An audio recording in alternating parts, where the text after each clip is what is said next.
you enjoy your Monday night? Well, I'm guessing if you watch my shampoo advert, you're probably very weirded out. By the way, go watch it. But no, I'm guessing if you're English or French or Spanish or anyone who supports a team trying to win the World Cup, then I'm guessing that if you were sitting in your seat watching that utterly magical Brazilian masterclass, then yeah, it's official. After 20 minutes, your plate of lasagna was no doubt at least 30% vomit. Anyone who has dreams of winning this tournament, then watching Brazil play that first half against South Korea was the worst thing you could have done. I mean, make no mistake about it. If the England team were all huddled together around a television in their Qatari hotel, I'm guessing after 20 minutes, Southgate would have grabbed the remote control and switched it over to the Shrek Christmas film. Honestly, he reacted the same way as my mum did when I was 11 and tried to watch Saw. Yeah, she nearly punched me in the mouth. Brazil against South Korea was absolutely terrifying, but also, was that the most satisfying performance ever seen in a World Cup match? Well, in our lifetime anyway. I'm guessing some granddads and Alfie out there will talk themselves into a coma romancing about the days of Pele. Yeah, but I'm sorry, the nursing home is down the road. Take your old man talk elsewhere. Next they'll be nattering on about their favourite Sean Connery film. But lads, all throughout my life, I've been wanting to see the great Brazil turn it on at a World Cup. I remember sitting down in 2006 to watch the other superstars of Kaká, Ronaldinho, Ronaldo and Adriano absolutely rip Croatia to pieces of the match they won, right? Nah, they instead ground out a 1-0 win. Honestly, it was like watching Stoke. It felt so anticlimactic. It was about as entertaining as watching Cinderella with my mom. I mean, they wound up crashing out to an aging France who had a Wigan defender sitting on the bench. Oh yeah, and somehow Jean-Alain Boumsong, who honestly back then was about as defensively sound as a microwave shoe.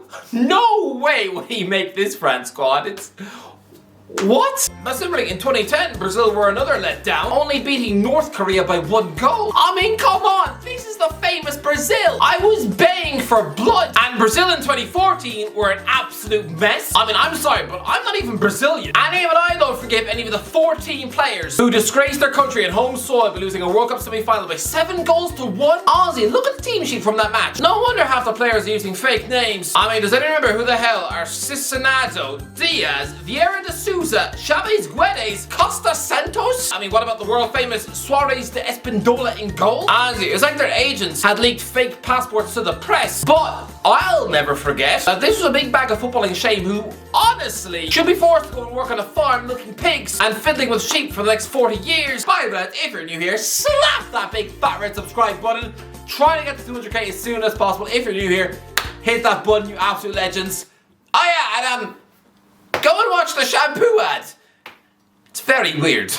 Anyway, back into the video. And yeah, Brazil in 2018 were again disappointing. Failing to beat Switzerland, they needed 91 minutes to finally score against Costa Rica and were knocked out in the quarterfinals by a team with Fellaini in midfield and Nasser Chadli on the wing. I mean, he was playing for West Brom. Brazil have always mostly disappointed me at World Cups, but to see them turn it on now, no. I'm sorry, Roy Keane wants to complain about their dancing. Well, I mean, why should I be surprised? Roy's definitely the type of grumpy old Grinch who'd probably gladly punch carolers in the teeth. Lads, I've waited my whole life to see the famous Brazil finally come good at a World Cup, and to me, this is just pure delight to watch. To see them go 4-0 up in the first half. This is what I've been waiting for. This is what I wanted them to do to Croatia in 2006. 4 years I've seen negative Brazilian coaches try to play it safe by cramming a bunch of defensive midfielders into the team. But here, it was essentially a front five of Lucas Paqueta, Rafinha, Vinicius Junior, Richardson, and with Neymar playing in the number 10 role. I mean, poor old Casemiro. The guy's 30 years of age, and he's essentially having to defend all by himself. I mean, I'm guessing by Christmas Day, the guy's gonna be so exhausted, he'll probably be close to fainting into his bowl of sausages. But what astounds me is the strength and depth. I'll be honest, when that Ronaldinho, Ronaldo golden generation faded, the complete lack of Brazilian talent coming through honestly made me feel violently ill. I mean, in 2010, they were still having to pick Gilberto Silva, part of the Arsenal Invincibles in 2004, sure, but by 2010, he was an over-the-hill meatball playing in Greece. I mean, that was a team heavily relying on Robinho, who had just been dumped by Man City, in favour of them using Craig Bellamy every week. Even Cleberson was getting in the squad 7 years after being a Manchester United joke. I mean, in 2014, Brazil were still picking a goalkeeper from QPR in nets. I mean, he was officially contracted to a club in the same league as Doncaster and Yeovil Town. I mean, remember the days that Brazil continued to pick overpaid meatheads like Hulk,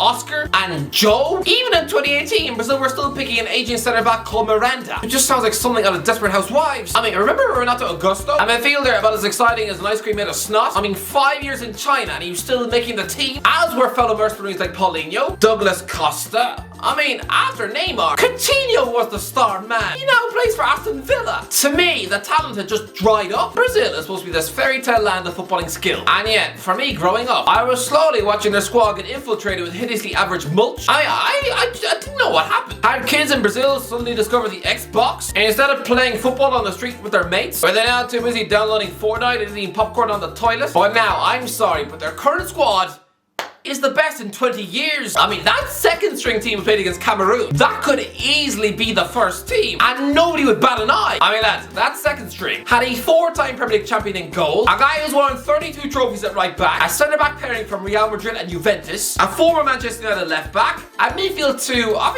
Man United and Liverpool, the latter a Champions League winner, by the way, then a front three of an £85 million Manchester United superstar, a Champions League winning Real Madrid wonder kid, and an Arsenal star's top of the Premier League, and again, a 4-time Premier League champion up front. And that is the second team? I'm gonna call it. Even that weakened team is by a country mile better than any starting lineup that Brazil picked in 2018, 2014, or 2010. I'm deadly serious. That second string side is still, outside of this tournament, the strongest 11 Brazil have picked at the World Cup since 2006. How mouth-watering is that? I'm gonna say it. That pathetic squad that was picked in 2014, the one that wound up crashing and burning against Germany, I'm gonna say it. There are no players in that entire squad who would make this current one. But aside from the 3 that are still in this one, like Dani Alves, Thiago Silva, and Neymar, none of the rest, not even on their best day in their prime, would make this current Brazil team. Not Dante, not Oscar, not even little Bernard. Actually, no, I'm wrong. Okay, a 29-year-old Fernandinho would make the squad ahead of Everton Ribeiro. But that's it.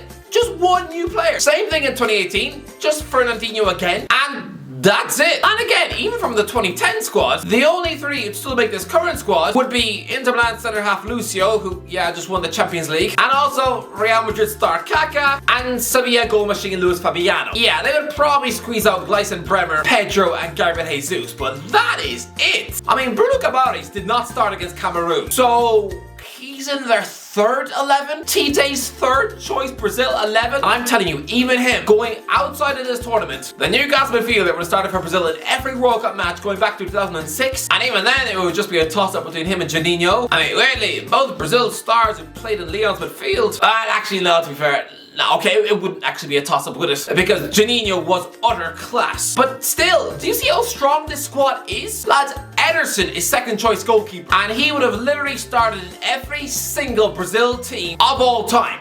Even the World Cup winning ones from the 70s and 50s. He is literally the second best Brazilian goalkeeper to ever exist. I mean, how? How do Brazil have the 2 best goalkeepers on planet Earth? This Brazil team is frightening. But I'm just relieved to finally see them click. That first half showing was the best I've ever seen Brazil play in any World Cup. Finally! This is what I've been waiting for! But like that excited 11-year-old keeps waking up 9 times a night on Christmas Eve just so they can catch Santa Claus stealing beer from the fridge. Well, I have finally achieved my life's mission of finally watching these esoteric Samba boys actually light up a World Cup. And I was someone who was almost begging Ronaldinho and Ronaldo to come good in 2006, and they didn't. So who knew that finally, when Brazil would eventually show their utter magic at a tournament, it would be with players from West Ham and Tottenham in the team? I mean, what? Well lads, what TD has done with this squad is incredible. It's not just the talent, it's the game management which makes them so dangerous. Because he has created a brilliant squad harmony. I mean, Keane thought it was disrespectful that even the manager was celebrating like a pigeon with Tourette's. But no. What TD is doing is incredible. This is a guy who's now given all 26 players in his squad minutes on the pitch at this World Cup, including the third choice goalie Weverton. I mean, honestly, bring your third choice goalie onto the pitch in a World Cup knockout match, yeah, that was probably disrespectful. I mean, it'd be like if Tyson Fury had spent the last 10 minutes fighting Chisora while sending emails on his phone. And I'm guessing in that moment, Son Heung-min must have felt embarrassed, as if his Tinder date had just thrown a lump of toilet paper in his soup. But a happy squad is a dangerous squad, and lads, every single player in this Brazil squad feels involved. There are no unhappy reserve players bubbling around the training ground, feeling embarrassed by their mum, sending them texts asking why they're not playing. I mean, lads, look at the England squad. Do you honestly believe that the likes of James Maddison is buzzing this month? No, his entire family will be in Qatar. Even some cousins he hasn't spoken to since he was 5. All of them there to watch him play the biggest moment of his life. But he won't play, and honestly, having his sad, deflated energy diluting the camp, I mean, it'd be a bit like turning up to a wedding and having that overweight aunt crying in the corner about why her dates won't call her back, or having that diabetic uncle who keeps moaning about how he can't eat the wedding cake. Even Even the likes of Conor Gallagher or Conor Cody, I mean, they're nearly a month in Qatar and haven't played. They probably wake up each morning and probably feel tempted to pour rat poison into their Rice Krispies. But Brazil, they are all happy, and that is a master stroke. And I have to say this, if Brazil win this World Cup, then Dani Alves will literally have had the perfect career. I want to take a minute to praise this guy, because I'm sorry, the narrative is that all Brazilians wash up early. And I mean, yeah, that's mostly true. I mean, Ronaldinho was a Ballon d'Or winner. 3 years of whiskey shots later, and he's playing Portsmouth away in the UEFA Cup. I mean, Rivaldo spent his early 30s rejecting offers from Bolton and Sam Allardyce to go and play in Greece. Even Kaká at 32 was playing in the MLS. I mean, Maicon was once the best right back in the world, and I bet nobody even remembers he was ever at Man City, because he's been washed up since he was 29. I mean, last I heard he was playing in the San Marino League. But Dani Alves, this is career perfection. This man turns 40 in May, and last night he nearly scored a volley against South Korea. This guy who began his career in 1996, I mean, he made his first team debut in 2001. I mean, lads, Liverpool refused to pay Sevilla the £8 million asking price for this right back in 2006. Yeah, they then went to bought Jan Kromkamp instead, a right back about as thrilling as a pint of mouse sick. I mean, this guy who Chelsea refused to buy in 2007. Despite this article, Chelsea capture Alves in £21.5 million deal. Sevilla's right back Dani Alves will become a Chelsea player today.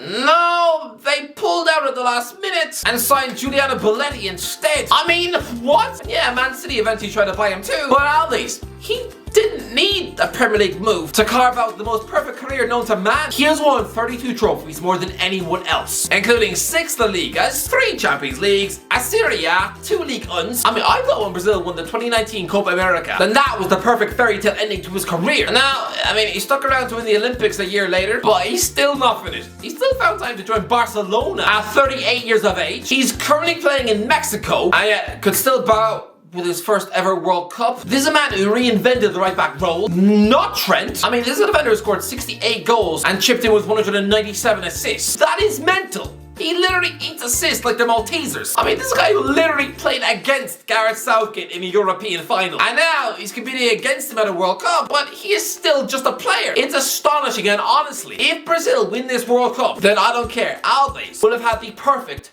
dream career. I don't care that he never won any Ballon d'Ors. No. Alves, he will have completed football. Nobody, not even Ronaldo or Messi, will have had a more complete, perfect career than him. His will be perfection. His CV will be the Mona Lisa of the sport. Honestly, nobody is ever topping that. Ever. Anyway, that's what do you think? Let me know in the comments. Are Brazil going to win the World Cup? Let me know in the comments. If you enjoyed the video, don't forget to like, subscribe. As always, I'll talk to you in a while.